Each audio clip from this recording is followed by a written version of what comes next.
Okay, this is on the Reynolds job, number 54708. Installed on 6, 6, and 7 by Lincoln. Okay, so we're switching out this furnace here. It is a zone system. We're switching out the zone panel 2 and leaving the humidifier.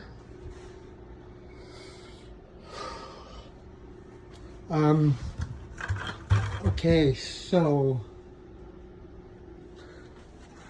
part of my job, or the hard part of my job, is trying to find the easy way for you to install this. This one's, I don't know if I'm going to make it easier or harder, but hopefully easier. So our new furnace will sit on a base, and then we're going to have our furnace, and this is the tricky part. So you can see our coil is pretty much in there, and I'm trying not to do anything with it because this coil box is the same size coil that we're putting in. So I would leave this coil box. I wrote a cut line right here. Leave the coil box intact, but just switch out the doors with the new coil and slide the new coil in the same box. That way you won't have to deal with any of this ducting.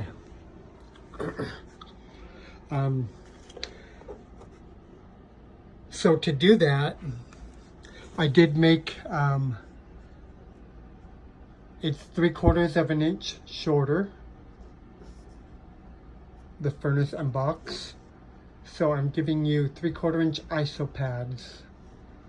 So you can get the furnace in there and then lift it up to the coil, slide ISO pads in it. That is my plan. All else fails, you can cut it here and remake this little 2-inch sleeve, but then you're dealing with all that too.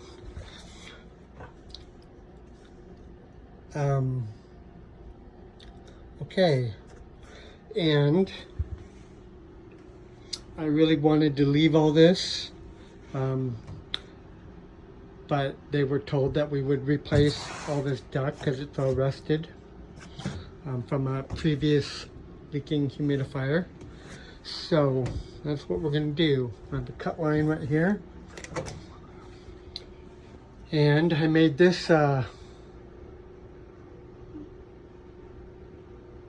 transition longer, so I eliminated this piece, but otherwise your 90 is exactly the same. So I made a new piece here, reuse the existing filter box, and honestly the front of the 90 is what is so bad. We've got this return air tapped into the back of our duct there, and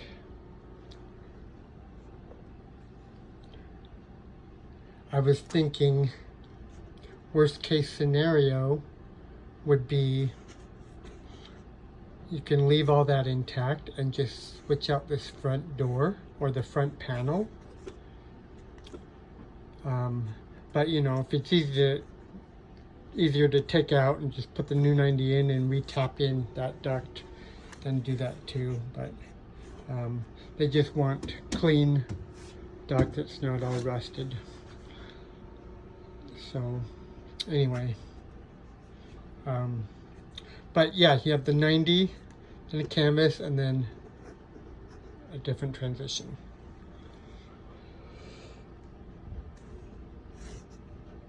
Okay. Combustion air is okay. You can barely see it right there.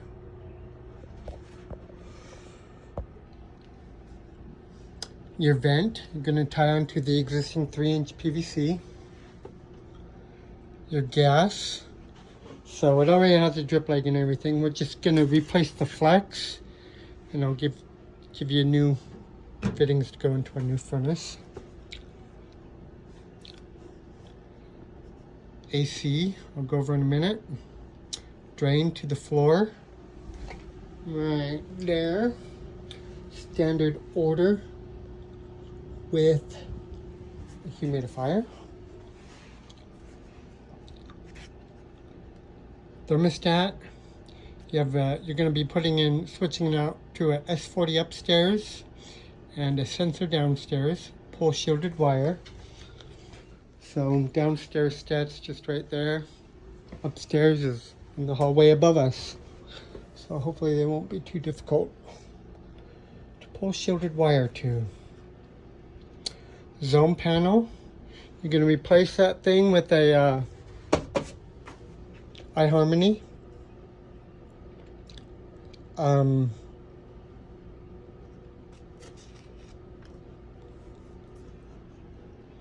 The furnace power. So you're going to replace the switch. I did just give you a new box switch and cover.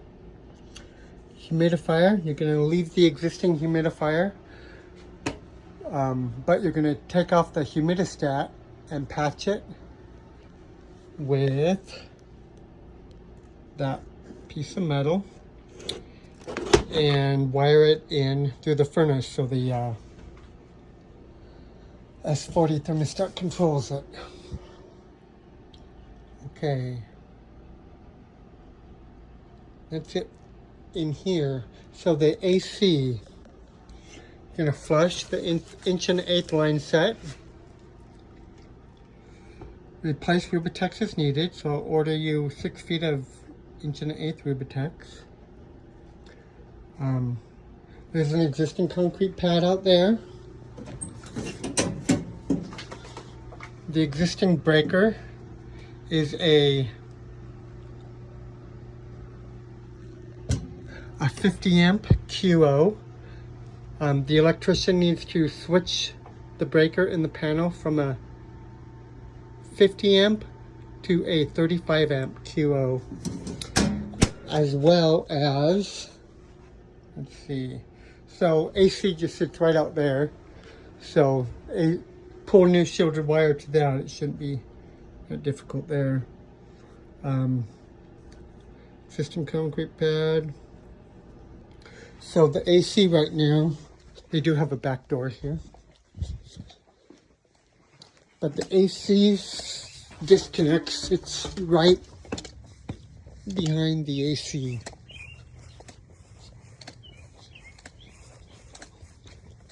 So to use the AC, so existing concrete pad, but you can see the disconnect. So I'm going to get a 4x4 box and a flat cover. Electrician's going to have to move it over. And that's it. I know we don't deal with inch and 1/8 too much, so I'll try to remember to order you 2 inch and 1/8 reducers to 7/8. And that's it. Oh, so the existing dampers, they are Belimo damper motors. So I called Jason and he says he was hoping to leave the damper motor or the dampers on motors. So I wrote them down just in case. They're right here. That one would be easy to replace. That one up there would be next to impossible to replace. I think if we did have to replace that one, probably just patch that hole and cut out the side here. Remove this for a minute, cut out this side, then put a new damper with the motor on this side. Slide it in that way, but I think you'd have to take off this whole side panel and everything to get it up, because the damper is like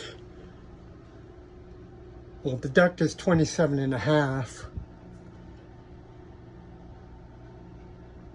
So I doubt it's a 28 damper. I'm guessing they probably ordered a 26-inch long damper and put a little filler in it.